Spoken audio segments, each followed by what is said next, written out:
నమస్తే, welcome to డీనిస్. ముందుగా headlines. రైతుల ఆర్థిక భద్రత, సాగునీరు, ఎరువులు, మార్కెటింగ్ సదుపాయాలు, పశు సంపద అభివృద్ధి వంటి రంగాల్లో ప్రభుత్వం పటిష్టమైన చర్యలు చేపట్టిందన్న సెంట్రల్ ఎమ్మెల్యే బోండా ఉమామహేశ్వరరావు.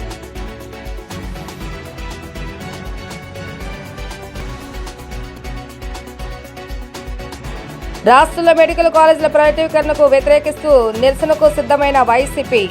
ఈ నెల 28న అన్ని అసెంబ్లీ నియోజకవర్గాల్లో ధర్నా చేపట్టాలని నిర్ణయించిన వైసీపీ.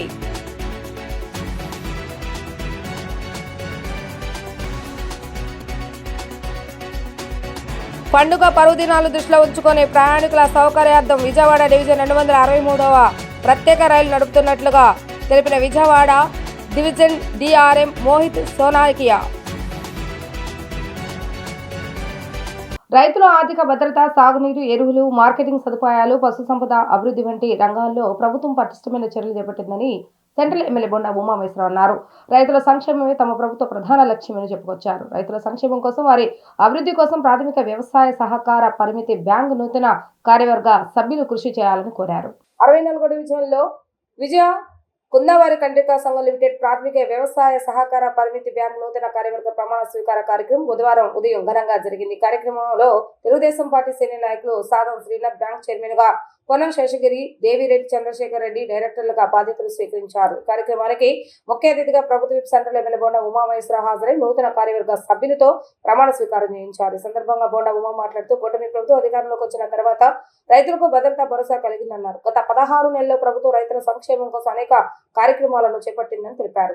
వైసీపీ ప్రభుత్వ కాలంలో బియ్యం అమ్మినా రైతులకు డబ్బులు ఆలస్యంగా అందేవని గుర్తు చేశారు. ప్రస్తుత ప్రభుత్వం 1250 కోట్ల రూపాయలు రైతుల ఖాతాలకు జమ చేస్తుందని, అలాగే రైతన్న నేస్తం పథకం కింద ఎకరాకు సంవత్సరానికి 20,000 అందించేందుకు తొలి విడతగా 7,000 చొప్పున రైతుల ఖాతాలో జమ చేస్తామని తెలిపారు. రాష్ట్ర వ్యాప్తంగా యూరియా కొరత ఉన్నప్పటికీ సెంట్రల్ నియోజకవర్గంలోని గ్రామాల్లో ఎటువంటి ఇబ్బంది లేకుండా రైతులకు ఎరువులు అందించామని చెప్పారు. రైతుల చెరువులు నింపి సాగునీటి సౌకర్యం కల్పించడం ద్వారా పాడి రైతులు, మహిళా రైతులు విజయవంతంగా రాణిస్తున్నారని పేర్కొన్నారు.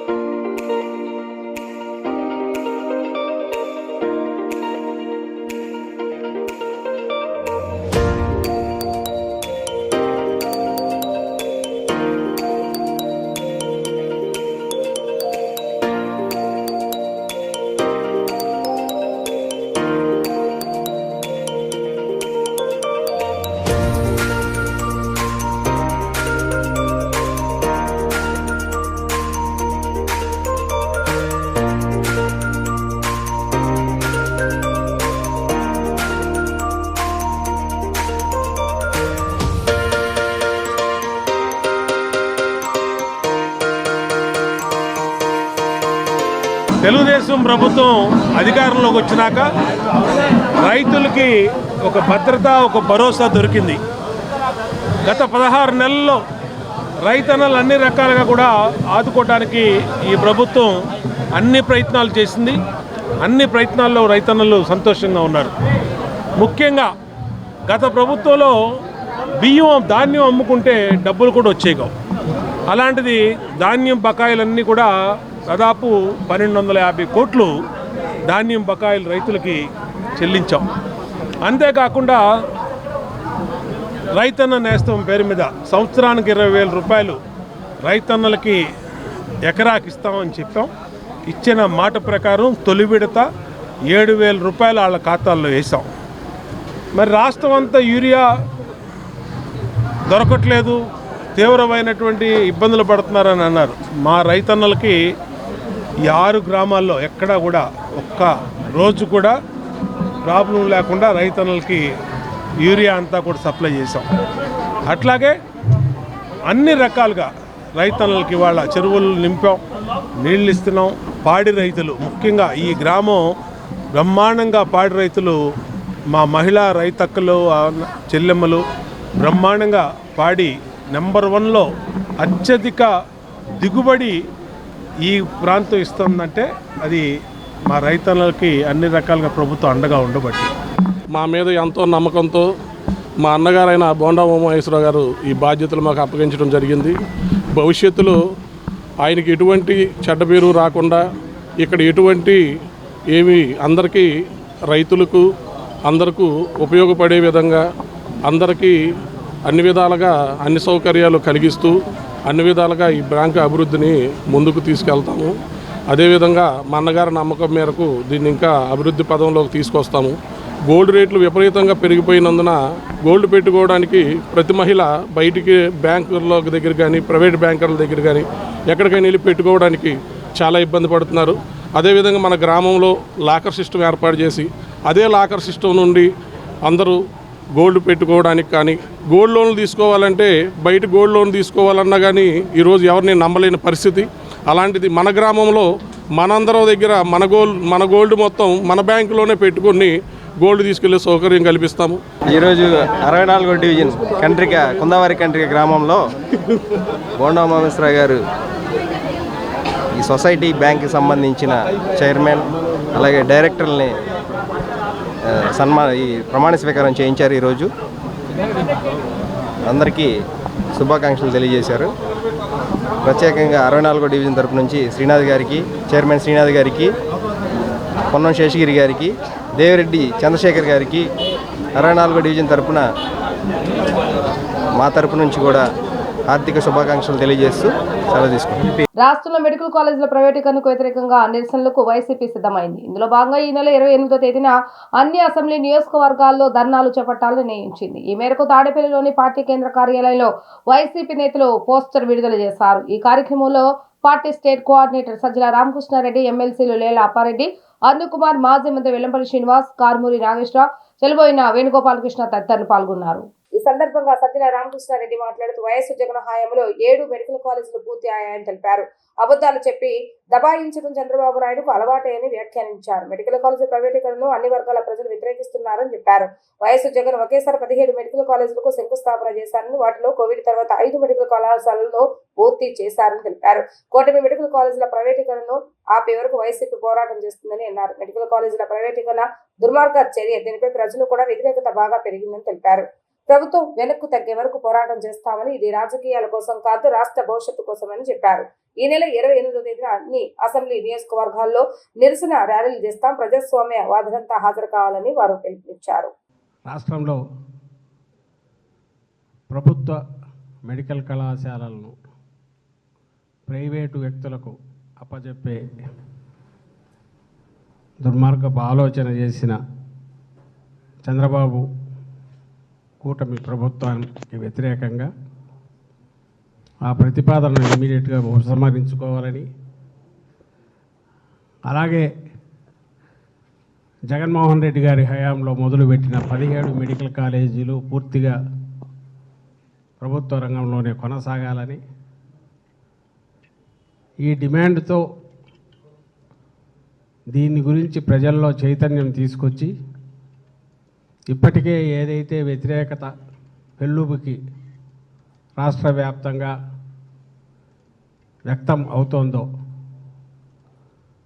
అది సంతకాల రూపంలో కోటి సంతకాలుగా తీసుకొని రాష్ట్ర గవర్నర్కు ప్రజల తాలూకు ఏదైతే అభిప్రాయం ఉందో బలంగా వినిపించాలని ఈ కార్యక్రమం ఒక సంతకాల సేకరణ ఏదైతే జరుగుతూ ఉంటుందో అదే సమయంలో ర్యాలీలు, ఈ వర్గాల నుంచి వచ్చే మద్దతును కూడగట్టుకుంటూ మేధావులు, విద్యార్థులు, యువకులు అందరినీ కలుపుకుంటూ భవిష్యత్ తరాలు ఎంత నష్టపోతాయో తెలిసే రకంగా ఓ పక్క ప్రచారం చేస్తూ ర్యాలీల రూపంలో ఎక్కడికక్కడ ఒక తేదీ పెట్టుకుని రాష్ట్రమంతా జరపాలని వైఎస్ఆర్ కాంగ్రెస్ పార్టీ నిర్ణయించుకున్న దాంట్లో భాగంగా ఇప్పటికే సంతకాల ఉద్యమం మొదలైంది. అన్ని నియోజకవర్గాల్లో కింది స్థాయి వరకు నాయకులు కదిలారు. చాలామంది స్వచ్ఛంద సంస్థలు, సివిల్ సొసైటీ అంటే వివిధ సంఘాలు, ప్రజా సంఘాలు వాళ్ళు కూడా పార్టిసిపేట్ చేస్తున్నారు. ఇది మేము ఎట్టి పరిస్థితుల్లో ఒప్పుకోమని వాళ్ళు ముందుకు వస్తున్నారు. వాళ్ళు స్వచ్ఛందంగా ఈ సంతకాలకు సంబంధించిన కార్యక్రమంలో పార్టిసిపేట్ చేయడమే కాకుండా సంతకాల సేకరణలో కూడా పార్టిసిపేట్ చేస్తున్నారు. రాష్ట్రం అంతటా కూడా ఈ ఉద్యమం ఒక జాతరలాగా మొదలై సాగుతోంది ఇప్పటికే.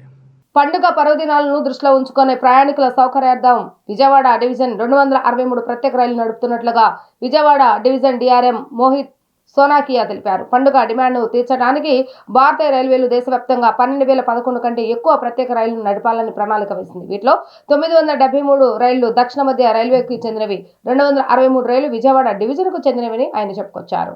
సెప్టెంబర్ 21వ తేదీ నుంచి నవంబర్ 30వ తేదీ వరకు మొత్తం 1277 ప్రత్యేక రైళ్లు డివిజన్ ద్వారా నడుస్తాయని వివరించారు. ప్రయాణికులకు ఇబ్బంది లేని సేవను అందజేయడానికి మేము పూర్తిగా సిద్ధంగా ఉన్నామని తెలిపారు. ఈ డివిజన్ రియల్ టైం పర్యవేక్షణ కోసం war rooms rail Madad sales ను బలోపేతం చేసింది.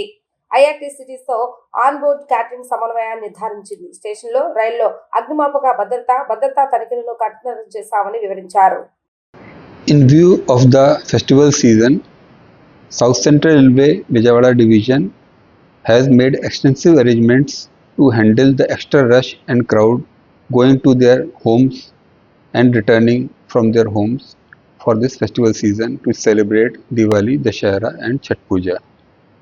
These arrangements include a number of special trains which are run. Approximately more than 12,000 trains, special trains were run by Indian Railways in this period, and in South Central Railway we have run to the tune of 30% holiday special trains to cater to the demand of the passengers. Further, we have established a war room in every division, including Vijayawada, to address the immediate concerns of the passengers who are travelling to their destinations, to support them regarding various issues regarding crowding, regarding water, cleanliness, and it has handled all the situations very comfortably over this period. Holding areas have been established, separate booking counters have been established, additional arrangements for ATVM to cater to the needs of the passengers were established across the division, and there was no crowding or disruption in rail service during this period. So in addition to the special trains, we have augmented the existing train services with extra coaches and catered to the need of the passengers, and we will continue to do as the festival season is not over. The Chhath Puja is still there, and the return passengers from the Chhath and Diwali, the load will be there on the division. So for this we are fully prepared, and we hope to provide best and comfortable reliable service to the passengers. ప్రజా సమస్యల పరిష్కార వేదిక అర్జీలను త్వరితగతిన పరిష్కరించాలని జిల్లా collector లక్ష్మీష్ అధికారులను ఆదేశించారు. PGRS అందరికీ ఇల్లు అంశాలపై భూపరిపాలన శాఖ ప్రధాన కమిషనర్ జి జయలక్ష్మి బుధవారం నిర్వహించిన దృశ్య మాధ్యమాల సమావేశంలో సంయుక్త కలెక్టర్ ఇలఖయ్యతో కలిసి ఆయన పాల్గొన్నారు. సమావేశానంతరం కలెక్టర్ డాక్టర్ జి లక్ష్మీషా మాట్లాడుతూ పీజీఆర్ఎస్ అర్జీలలో అపరిష్కృతంగా ఉన్న వాటి వివరాల శాఖల వారీగా మండలాల వారీగా తెలియజేయాలని అన్నారు. అర్జీల పరిష్కార విషయంలో అలసత్వం చూపరాదని త్వరితగతిన పరిష్కరించాలని ఆదేశించారు. భూ సమస్యలు ప్రత్యేక దృష్టి సారించాలని అన్నారు.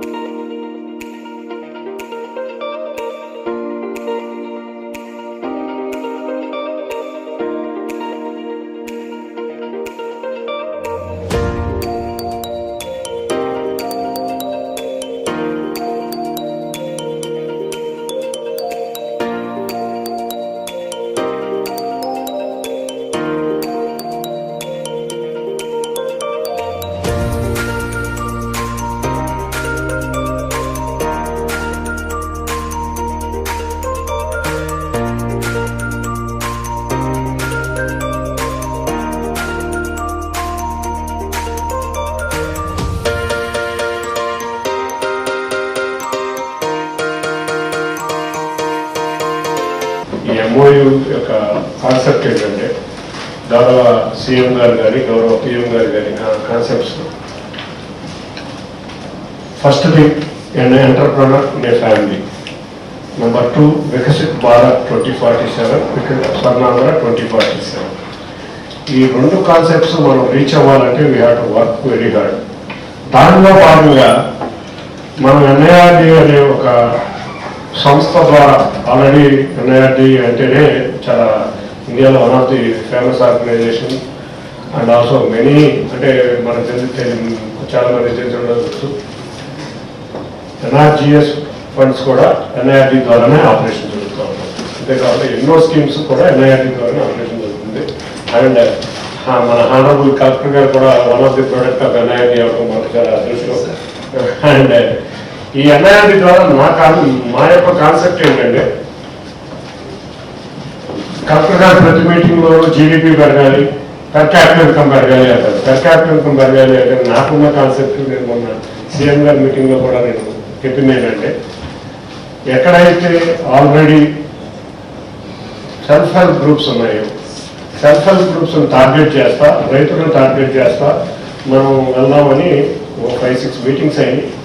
బట్ మొన్న అగ్రిమెంట్ 15 days బ్యాక్ అవడం వల్ల మధ్యలో దసరా దీపావళి అన్ని హాలిడేస్ వస్తాం వల్ల మళ్ళీ దీన్ని టార్గెటెడ్గా తీసుకుని మేము దీంట్లో చేసుకున్నది ఏంటంటే ఏకొల్లూరు మోడల్ ఆల్రెడీ మనకి యాస్పిరేషన్ బ్లాక్స్ కింద మనకు 2 ఉన్నాయి. కానీ దాంట్లో నాకు తెలిసి ఇబ్రహీంపట్నం యాస్పిరేషన్ బ్లాక్ కాదు, మరి ఎవరు ఇచ్చారో కానీ అది ఎందుకు వెళ్ళిందో కూడా నాకు అర్థం కాదు. తెలుగుదేశం పార్టీ ప్రభుత్వం అంటేనే అభివృద్ధికి మారుపేరని తూర్పు నియోజకవర్గ ఎమ్మెల్యే గద్దె రామ్మోహన్ పేర్కొన్నారు. సింగనగర్ ఫ్లైఓవర్ బస్టాండ్ దగ్గర ఉన్న ఫ్లైఓవర్, కనకదుర్గమ్మ గుడి దగ్గర ఉన్న ఫ్లైఓవర్, బెన్ సర్కిల్ దగ్గర ఉన్న ఫ్లైఓవర్ అన్ని తమ ప్రభుత్వ హయాంలోనే నిర్మాణం జరిగాయని తెలిపారు. రానున్న కాలంలో కూటమి ప్రభుత్వం ఆధ్వర్యంలో మరిన్ని అభివృద్ధి కార్యక్రమాలకు శ్రీకారం చుడతామని ఎమ్మెల్యే గద్దె రామ్మోహన్ చెప్పారు. తెలుగుదేశం పార్టీ ప్రభుత్వం అంటేనే అభివృద్ధికి మారుపేరని తూర్పు నియోజకవర్గ ఎమ్మెల్యే గద్దె రామ్మోహన్ చెప్పారు. నిన్న సాయంత్రం తూర్పు నియోజకవర్గ పరిధిలోని 5వ డివిజన్ కిస్తురాజపురంలోని ఆసియం చర్చి దగ్గర 10 లక్షల రూపాయల అంచనా వ్యయంతో చేపట్టిన అధునాతన స్ట్రీట్ లైట్లను తూర్పు నియోజకవర్గ ఎమ్మెల్యే గద్దె రామ్మోహన్ ప్రారంభించారు. ఈ సందర్భంగా ఆయన మాట్లాడుతూ విజయవాడ అభివృద్ధి అంతా తెలుగుదేశం పార్టీ ప్రభుత్వ హయాంలో, ముఖ్యమంత్రి నారా చంద్రబాబు నాయుడు హయాంలో జరిగిందని అన్నారు. విజయవాడ నగరంలోని సింగనగర్ ఫ్లైఓవర్, బస్టాండ్ దగ్గర ఉన్న ఫ్లైఓవర్, కనకదుర్గమ్మ గుడి దగ్గర ఉన్న ఫ్లైఓవర్, బెన్ సర్కిల్ దగ్గర ఫ్లైఓవర్ అన్ని తమ ప్రభుత్వ హయాంలో నిర్మాణం జరిగాయని తెలిపారు.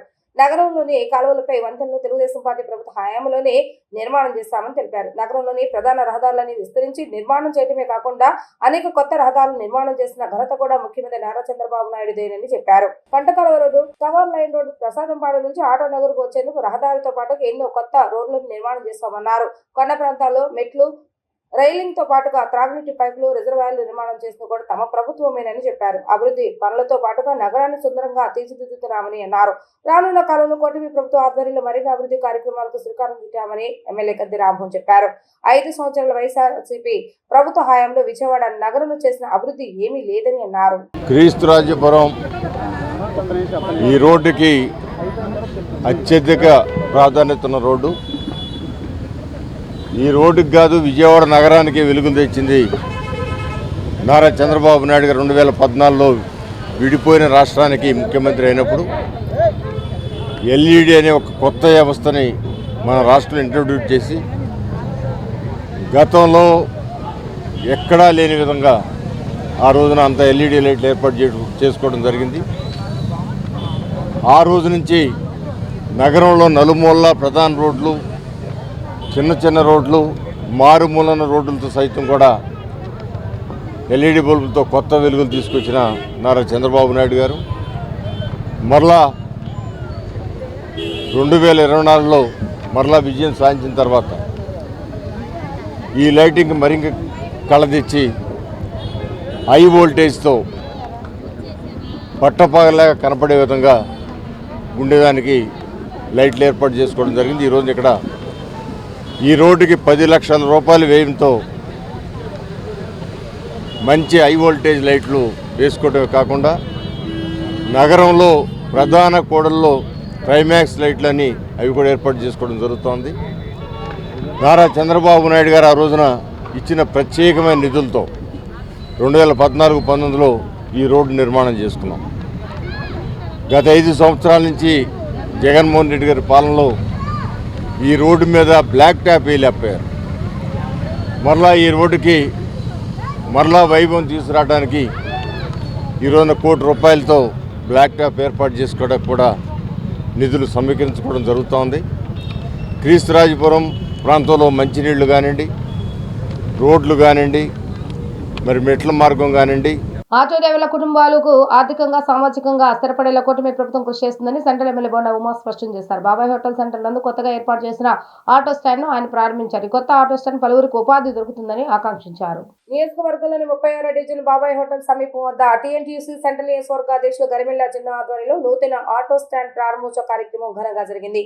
ఈ కార్యక్రమాన్ని ప్రభుత్వ whip central MLA Bonda Umamaheswara Rao ప్రారంభించారు. సందర్భంగా ఆయన మాట్లాడుతూ ఎన్డీఏ ప్రభుత్వం అధికారంలోకి వచ్చిన తర్వాత కార్మికుల సంక్షేమం కోసం ముఖ్యమంత్రి నారా చంద్రబాబు నాయుడు అనేక చర్యలు చేపట్టారని తెలిపారు. ఆటో కార్మికులు, చిరు వ్యాపారులు ప్రభుత్వ అండతో ఆర్థికంగా బలపడుతున్నారని తెలిపారు. గతంలో 20 ఏళ్లుగా ఉన్న గ్రీన్ ట్యాక్స్ ను 3,000కు తగ్గిస్తూ అసెంబ్లీలో బిల్లు ఆమోదించారని ఆయన గుర్తు చేశారు. అలాగే ఆటో కార్మికులపై ఉన్న ఫైన్లు రద్దు చేసే దిశగా ప్రభుత్వం చర్య తీసుకుంటుందని చెప్పారు. ఆటో కార్మికుల సంక్షేమం కోసం జీవో నెంబర్ 21 రద్దుపై కూడా ప్రభుత్వ పరిశీలనలో ఉందని పేర్కొన్నారు. ఇటీవల రాష్ట్ర వ్యాప్తంగా సుమారు 3 లక్షల డ్రైవర్ల ఖాతాలో ప్రభుత్వం 15,000 రూపాయల చొప్పున జమ చేసిందని తెలిపారు. ఉచిత బస్సు సౌకర్యం కారణంగా ఆటో డ్రైవర్లకు ఎదురైన ఇబ్బందులు అధిగమించే చర్యలు కూడా ప్రభుత్వం చేపడుతుందని ఆయన తెలిపారు. ఈ కార్యక్రమంలో వెంకటేశ్వర ఆటో స్టాండ్ అధ్యక్షులు రోసే, ప్రధాన కార్యదర్శి శ్రావణ, ఆటో యూనియన్ నాయకులు బాలాజీ, పత్తి అజయ్, మల్లికార్జున్, భాషా తదితరులు పాల్గొన్నారు.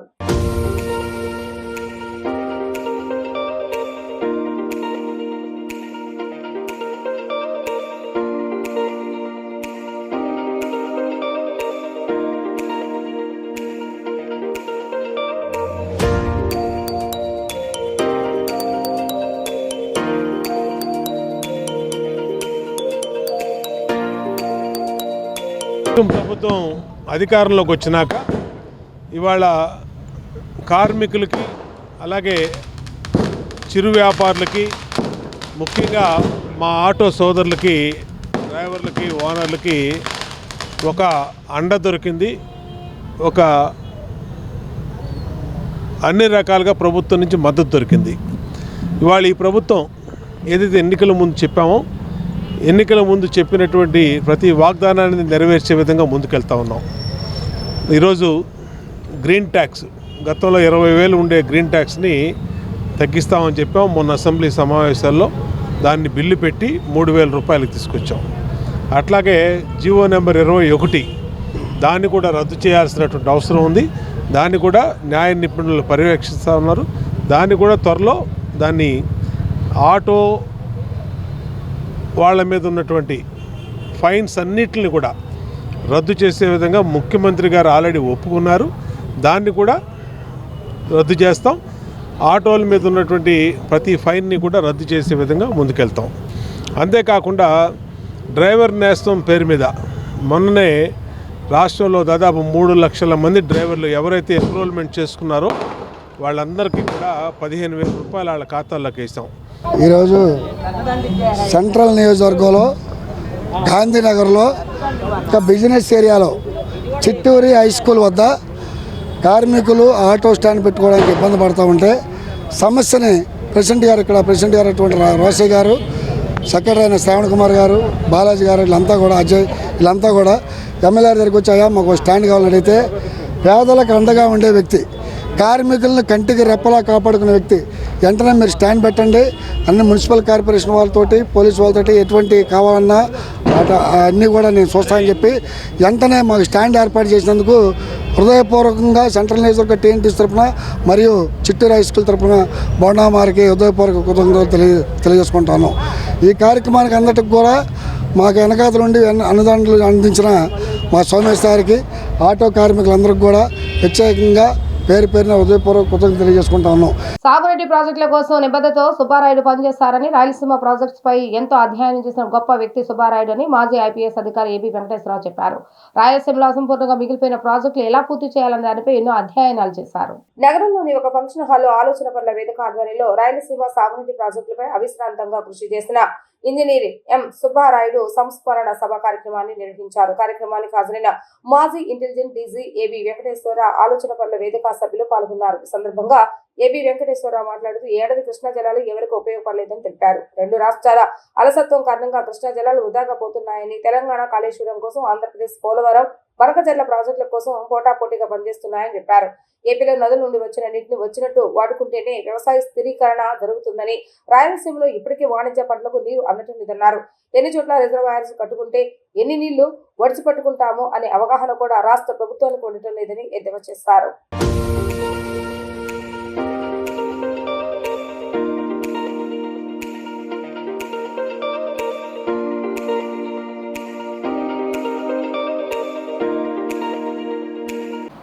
జన్మనిచ్చింది. అటువంటి ప్రతిభావంతులు,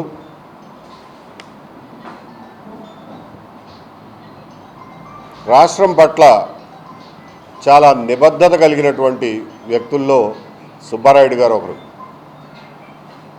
రాయలసీమకు సంబంధించిన వ్యక్తి. ఇరిగేషన్ డిపార్ట్మెంట్లో పూర్తికాలం పనిచేసి 20 సంవత్సరాల క్రిందట రిటైర్ అయిన తర్వాత కూడా ఎవరి నుంచి ఏమీ ఆశించకుండా తనకున్న జ్ఞానాన్ని రాష్ట్ర అభివృద్ధి కోసం, ముఖ్యంగా రాయలసీమలో నీటిపారుదల రంగం అభివృద్ధి కోసం అవిశ్రాంతంగా ఒక కాలు లేక కర్రకాలు పెట్టుకుని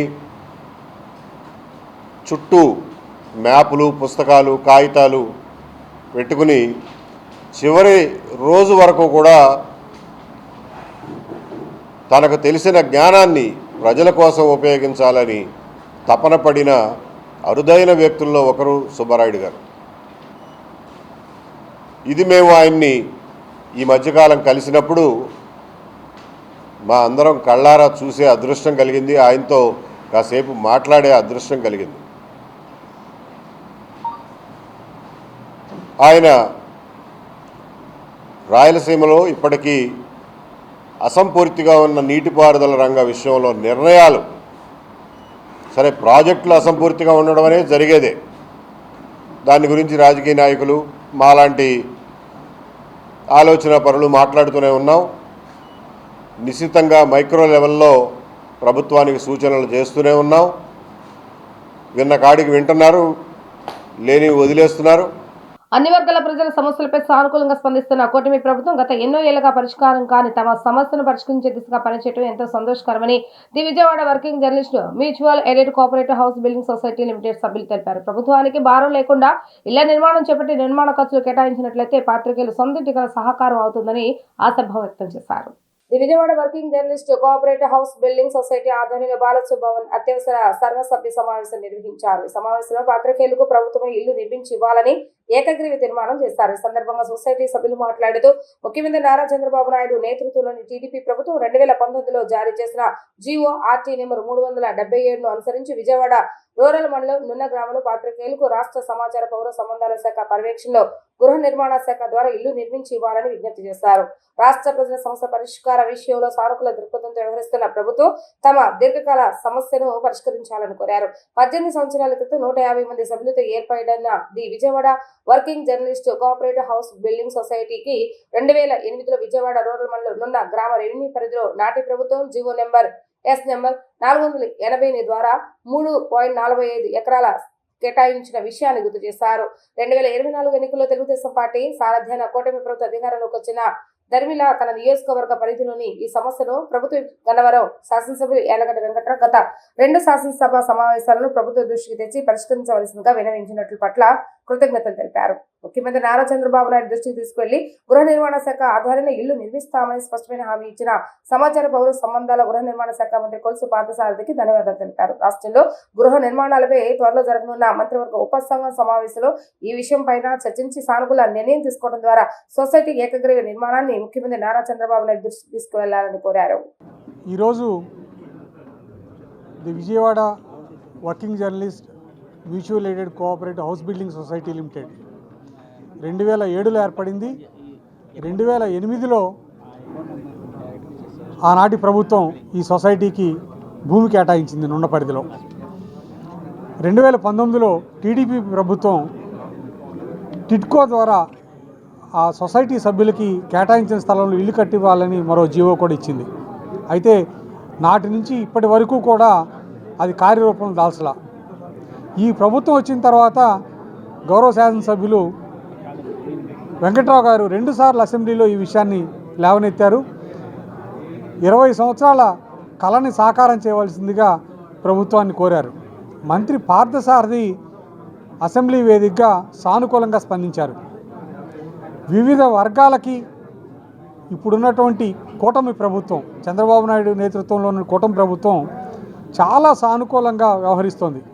వివిధ వర్గాల సమస్యల్ని సానుభూతితో అర్థం చేసుకొని పరిష్కరించే దిశగా ఈ ప్రభుత్వం ఒక వాతావరణంలో పనిచేస్తోంది.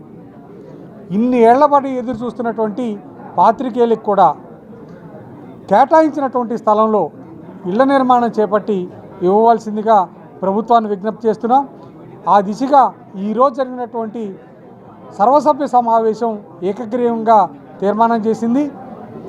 ప్రభుత్వానికి భారం లేకుండా ఇళ్ల నిర్మాణం చేపట్టి నిర్మాణ ఖర్చుకి కేటాయించినట్లయితే పాత్రికేయులు ఇళ్ల కల ఫలిస్తుంది, ప్రభుత్వం మీద భారం లేకుండా ఉంటుంది, రాష్ట్రం మొత్తం కూడా ఇది ఒక రోల్ మోడల్గా ఉంటుందని ప్రభుత్వానికి విజ్ఞప్తి చేస్తూ తక్షణమే దీని కార్యాచరణ దిశగా కదలాలని ప్రభుత్వానికి విన్నవిస్తున్నాం.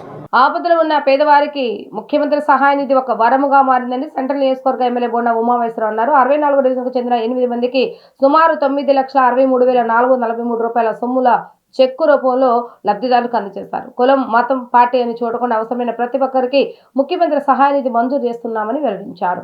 విజయవాడ సెంట్రల్ నియోజకవర్గంలోని సింగనగర్లోని ఎమ్మెల్యే క్యాంపు కార్యాలయంలో మంగళవారం సాయంత్రం సీఎంఆర్ చెక్కుల పంపిణీ కార్యక్రమం నిర్వహించారు. ఈ కార్యక్రమంలో ప్రభుత్వ whip central MLA Bonda Umamaheswara Rao పాల్గొని 8 మందికి మొత్తం 9,63,446 రూపాయల చెక్కులను పంపిణీ చేశారు. ఈ సందర్భంగా బొండా ఉమా మాట్లాడుతూ సెంట్రల్లో అర్హులైన ప్రతి ఒక్కరికి సకాలంలో సహాయం అందేలా చర్యలు తీసుకుంటున్నామని చెప్పారు. ముఖ్యమంత్రి సహాయ నిధి కేవలం ఆర్థిక సహాయం మాత్రమే కాకుండా ప్రజలకు ఆపదలు ఉన్నప్పుడు అండగా నిలిచే భరోసా అని పేర్కొన్నారు. ప్రజల ఆరోగ్య భద్రత కోసం ప్రభుత్వం కట్టుబడి ఉందని, పేద మరియు మధ్యతరగతి కుటుంబాలు చికిత్సకు వెనుకాడకుండా ప్రభుత్వ పథకాల సద్వినియోగం చేసుకోవాలని ఆయన పిలుపునిచ్చారు. ప్రతి అర్హుడికి ఈ సహాయం అందేలా కృషి చేస్తానని, సీఎంఆర్ఎఫ్ ద్వారా అనేక కుటుంబాలకు ఆర్థిక భద్రత కల్పించబోతుందని బొండా ఉమా తెలిపారు. సహాయం పొందిన లబ్ధిదారులు ఎమ్మెల్యే బొండా ఉమామహేశ్వరరావుకు, ముఖ్యమంత్రి నారా చంద్రబాబు నాయుడుకు, తెలుగుదేశం ప్రభుత్వానికి ధన్యవాదాలు తెలిపారు. కార్యక్రమంలో ఎమ్మెల్యే కార్యాలయ కార్యదర్శి గంటా కృష్ణమోహన్, 64వ డివిజన్ అధ్యక్షులు కాకలు రవికుమార్, ప్రధాన కార్యదర్శి బాబు, టీడీపీ నాయకులు సాదం శ్రీనాథ్, పొన్నం శేషగిరి, 24వ డివిజన్ అధ్యక్షులు విజయాడ దుర్గారావు, గడ్డరాజు తదితరులు పాల్గొన్నారు.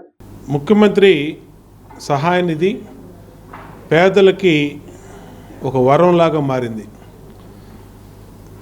ఈ నియోజకవర్గ ప్రజలు ఎవరైతే నా కార్యాలయానికి, ఎమ్మెల్యే కార్యాలయానికి ఇచ్చేసి, మరి మా నాయకులు, డివిజన్ నాయకులు, లేదంటే కార్పొరేటర్లు, ఎక్స్ కార్పొరేటర్లు, మా పార్టీ నాయకులు, చైర్మన్లు వాళ్ళ ద్వారా వస్తున్నారో ప్రతి ఒక్కటి ముఖ్యమంత్రి కార్యాలయానికి తీసుకెళ్ళి ఆ కార్యాలయంలో వాళ్ళ సమస్యని అక్కడ చెప్పి ఆ సమస్యకి ఆర్థికంగా వాళ్ళని ఆదుకునే విధంగా కార్యక్రమాలు చేస్తూ ఉన్నాం.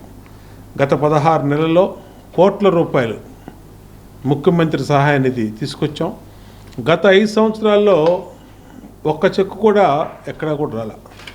ఇవాళ నేను వచ్చినాక ప్రతి నిత్యం ప్రతి డివిజన్లో ఏదో ఒక డివిజన్లో ఈ కార్యక్రమం తీసుకుంటున్నాం. ముఖ్యమంత్రి సహాయ నిధి ఇస్తూ ఉన్నాం. ఇవాళ ఆయితి ఈ పాపకి క్యాన్సర్ వచ్చింది, ఇంటర్మీడియట్ చదువుతూ ఉంది. మరి తల్లిదండ్రులు దాదాపు 30 లక్షల రూపాయల పైన ఖర్చు పెట్టారు. మా కార్యాలయానికి సంప్రదిస్తే మరి వీళ్ళని తీసుకెళ్ళి ముఖ్యమంత్రి సహాయ నిధి వీళ్ళ బిల్స్ అని సబ్మిట్ చేసి ఈరోజు 7 లక్షల రూపాయలు వాళ్ళ సీఎం నుంచి చెక్కు రాపిచ్చి వాళ్ళకి ఎటువంటి ఇబ్బంది లేకుండా వాళ్ళు ఏ ఆఫీస్ చుట్టూ తిరగల, మా ఆఫీస్లో కాగితాలు ఇచ్చి వెళ్ళిపోయారు. మా 64వ డివిజన్ అధ్యక్షుడు రవి కానీ, మా శ్రీనాథ్ కానీ, మా గిరి కానీ, శేషగిరి కానీ, అలాగే మా డివిజన్ నాయకులు కానీ వీళ్ళు వాళ్ళకి ద్వారా వచ్చి మా కార్యాలయంలో బిల్స్ ఇచ్చి వెళ్ళిపోతే ఇవాళ ఆ బిల్స్ని సీఎం గారి దృష్టికి తీసుకెళ్ళి వాళ్ళకి చెక్కు రాపిచ్చి 7 లక్షల రూపాయలు సహాయం చేసాం. ఈరోజు సెంట్రల్ నియోజకవర్గం ఎమ్మెల్యే బొండా ఉమామహేశ్వరరావు గారి ఆఫీస్లో 64వ డివిజన్కి సంబంధించిన సీఎంఆర్ రిలీఫ్ ఫండ్ చెక్స్ దాదాపుగా ఒక 10 లక్షల రూపాయలు 6గురికి ఈరోజు ఉమామహేశ్వరరావు గారి చేతుల మీదుగా అందించడం జరిగింది. అలాగే 10 లక్షల రూపాయలు 6గురికి ఒక్క ఈవిడికే 7 లక్షల రూపాయలు, దాదాపుగా ఒక 30 లక్షల రూపాయలు వీళ్ళకి ఖర్చు అయింది హాస్పిటల్లో. దాని తాలూకా 7 లక్షల రూపాయలు సీఎం రిలీఫ్ ఫండ్ ద్వారా ఎమ్మెల్యే గారు ఇది ఇప్పించడం జరిగింది. ఈ విషయంలో 64వ డివిజన్ ప్రజలు చాలా సంతోషకరంగా ఉన్నారు. మాది 64వ డివిజన్ అండి. మా చెల్లిగారి పాపకి చాలా పెద్ద అనుకోని ఆపదే వచ్చింది మాకు. కానీ మన సీఎం గారు చాలా మంచి మనసుతోటి మనకింత సహాయం చేస్తారని మేము అనుకోలేదు.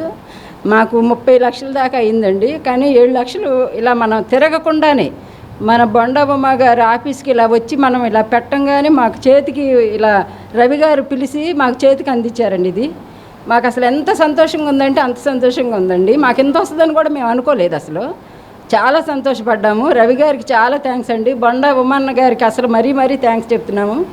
ఆయన సహాయం లేనిదే మాకు ఇది రాదండి. అసలు చాలా సంతోషంగా ఉన్నాం మేమందరం. అయితే సీఎం గారికి పవన్ కళ్యాణ్ గారికి కూడా చాలా ధన్యవాదాలు చెప్తున్నామండి మేము. శ్రీ వెంకటేశ్వర స్వామి వారి ఆలయం నందు ఈ నెల 22వ తేదీ నుంచి వచ్చే నెల 20వ తేదీ వరకు నెల రోజుల పాటు కార్యక్రమాలు జరగనున్నాయి.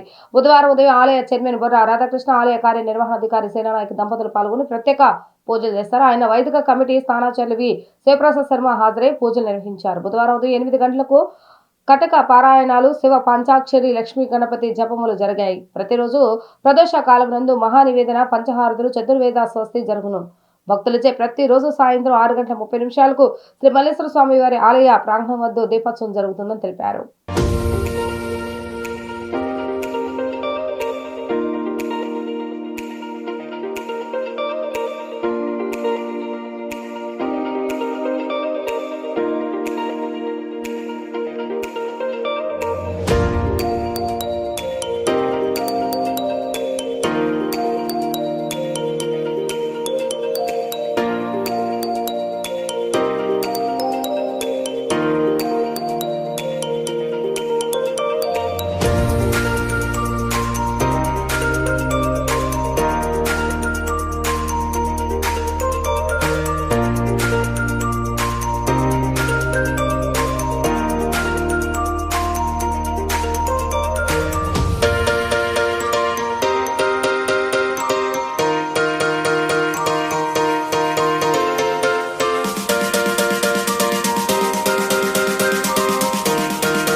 పశ్చిమ నియోజకవర్గాల సమస్యలు కోకొల్లుగా ఉన్నాయని సిపిఎం ఫ్లోర్ లీడర్ బోయ సత్యబాబు ఆరోపించారు. సమస్యల పరిష్కారం కోరుతూ ఈ నెల 27న విఎంసీ సర్కిల్ 1 కార్యాలయం ఎదుట పెద్ద ఎత్తున నిరసన చేపడుతున్నామని వెల్లడించారు. ప్రజా సమస్యల పరిష్కారం కోసం నిర్వహించే ఈ నిరసన కార్యక్రమంలో నియోజకవర్గ ప్రజలందరూ పాల్గొని జయప్రదం చేయాలని పిలుపునిచ్చారు. పశ్చిమ నియోజకవర్గంలో పేరుకుపోయిన ప్రజా సమస్యలను పరిష్కరించాలని డిమాండ్ చేస్తూ సిపిఎం ఆధ్వర్యంలో ఈ నెల 27వ తేదీన నగరపాలక సంస్థ సర్కిల్ 1 కార్యాలయం వద్ద నిరసన కార్యక్రమాన్ని నిర్వహిస్తున్నట్లుగా సిపిఎం ఫ్లోర్ లీడర్ బోయ సత్యబాబు వెల్లడించారు. 1 టౌన్లోని మోటూరి హనుమంతరావు గ్రంథాలయంలో ఏర్పాటు చేసిన విలేకరుల సమావేశంలో నిరసన కార్యక్రమానికి సంబంధించిన పోస్టును ఆవిష్కరించారు. పశ్చిమ నియోజకవర్గంలోని ప్రజలు తీవ్రమైన ఇబ్బందులు పడుతున్నారని, ముఖ్యంగా మంచినీటి సమస్య తీవ్రంగా ఉందని, నగరంలో పలు ప్రాంతాల్లో మంచినీరు రంగుమారి బురదగా వస్తుందని తెలిపారు. మంచినీటి పైప్ లైన్లు పాడవకపోవడమే ఈ సమస్యకు కారణమని చెప్పారు. అంతేకాక చిన్న వర్షానికి నియోజకవర్గంలో రోడ్లు మునిగిపోతున్నాయని, వెంటనే స్ట్రాంగ్ వాటర్ డ్రైన్ల నిర్మాణాన్ని చేపట్టాలని డిమాండ్ చేశారు. డ్రైనేజీలో పేరుకుపోయిన పొడుగును తొలగించకపోవడం వల్ల నీరు నిలిచిపోతుందని, దీంతో దోమలు, అంటువ్యాధులు ప్రబలే అవకాశం ఉందని ఆందోళన వ్యక్తం చేశారు. ఈ సమస్యలను కౌన్సిల్ దృష్టికి తీసుకెళ్లినా పట్టించుకోవడం లేదని సత్యబాబు ఆరోపించారు. కొండ ప్రాంతాల్లో రిటర్నింగ్ వాళ్లు కూలిపోయాయని, కొత్తగా నిర్మించినవి కూడా పూర్తి కాలేదని చెప్పారు. 15 సంవత్సరాల క్రితం వేసిన భూగర్భ డ్రైనేజీ లైన్లను ఇప్పటి వరకు వినియోగంలోకి తీసుకురాలేదని, వాటిని వెంటనే అందుబాటులోకి తీసుకురావాలని కోరారు. విజయవాడ పశ్చిమ నగర ప్రజల సమస్యల పరిష్కారం కోరుతూ ఈ నెల 27వ తేదీన సర్కిల్ 1 కార్యాలయం వద్ద సిపిఎం ప్రజా ఆందోళన కార్యక్రమం నిర్వహిస్తున్నాం. ముఖ్యంగా పశ్చిమ నగరంలో మంచినీటి కాలుష్యం, మంచినీరు రంగుమారి బురదగా మురుగునీరు వస్తుంది. ఈ విషయమై ప్రజలు పలుమార్లు ఫిర్యాదులు చేస్తున్నా పరిష్కారం కావడం లేదు.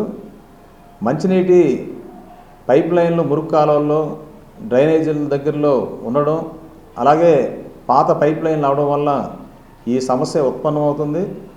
దీన్ని అమృత్ పథకం అనే పేరుతో మరి వాటర్ మీటర్లు పెట్టేదానికి హడావడి చేసినటువంటి పాలకులు మరలా ఈ పైప్ లైన్లు మార్పు చేసి మురుగునీరు రాకుండా నివారించే చర్యలు మాత్రం చేపట్టడంలో విఫలమయ్యారు. మరోవైపు చిన్నపాటి వర్షాలకే ఈ పశ్చిమ నియోజకవర్గం మొత్తం కూడా జలమయం అవుతుంది, చెరువులను తలపిస్తుంది. గత నెల రోజుల క్రితం మరి 2 వ్యక్తులు ఈ పశ్చిమ నియోజకవర్గంలోనే ఈ చెరువులు తరపించిన రోడ్లలో మరణించిన పరిస్థితి కూడా మనం చూసాం. ఈరోజు ఈ పశ్చిమ నగరంలో వర్షాలు వస్తే ప్రజలు బయటికి రాని పరిస్థితి. దీనికి ప్రధానమైన కారణం స్ట్రామ్ వాటర్ డ్రైన్ నిర్మాణాలు, అలాగే రెగ్యులర్గా ఇటువైపు ఉన్నటువంటి గాంధీ హిల్ నుంచి నైజాం గేట్ దగ్గర, అలాగే మిల్క్ ప్రాజెక్ట్ దగ్గర ఉన్నటువంటి రైల్వే ట్రాక్ల కింద భాగంలో ఉన్న ట్రంక్ లైన్లో ఉన్నటువంటి షిల్ట్లు తొలగించకపోవడం, ముఖ్యమైన అంశం బుడమేరు కెనాలు మెయింటెనెన్స్ చేయకపోవడం, దానికి ఇరువైపులా రిటైనింగ్ వాల్ నిర్మాణం చేపట్టకపోవడం, అలాగే ఇంటర్నల్గా ఉన్నటువంటి డ్రైనేజీ వ్యవస్థని ఎప్పటికప్పుడు షిల్డ్ని తొలగించకపోవడం, ఇటువంటి ముఖ్యమైన అంశాలు కూడా ఈ ముంపుకు సంబంధించిన సమస్య వెన్నాడుతుంది. వార్తలు ముగించే ముందు హెడ్లైన్స్ మరొకసారి. రైతుల ఆర్థిక భద్రత, సాగునీరు, ఎరువులు, మార్కెటింగ్ సదుపాయాలు, పశు సంపద అభివృద్ధి వంటి రంగాల్లో ప్రభుత్వం పటిష్టమైన చర్యలు చేపట్టిందన్న సెంట్రల్ ఎమ్మెల్యే బొండా ఉమామహేశ్వరరావు.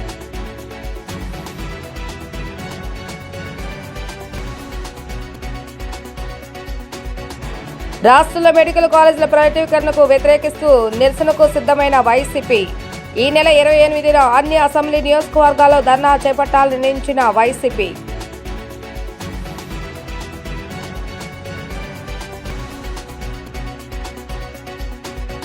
పండుగ పర్వదినాలు దృష్టిలో ఉంచుకొని ప్రయాణికుల సౌకర్యార్థం విజయవాడ డివిజన్ 263వ ప్రత్యేక రైలు నడుపుతున్నట్లుగా తెలిపిన విజయవాడ డివిజన్ డిఆర్ఎం మోహిత్ సోనాకియా. ఇవి ఈరోజు వార్తా విశేషాలు. మరలా తిరిగి ప్రసారం మాత్రం మళ్ళీ కలుద్దాం. అంతవరకు సెలవు. నమస్కారం.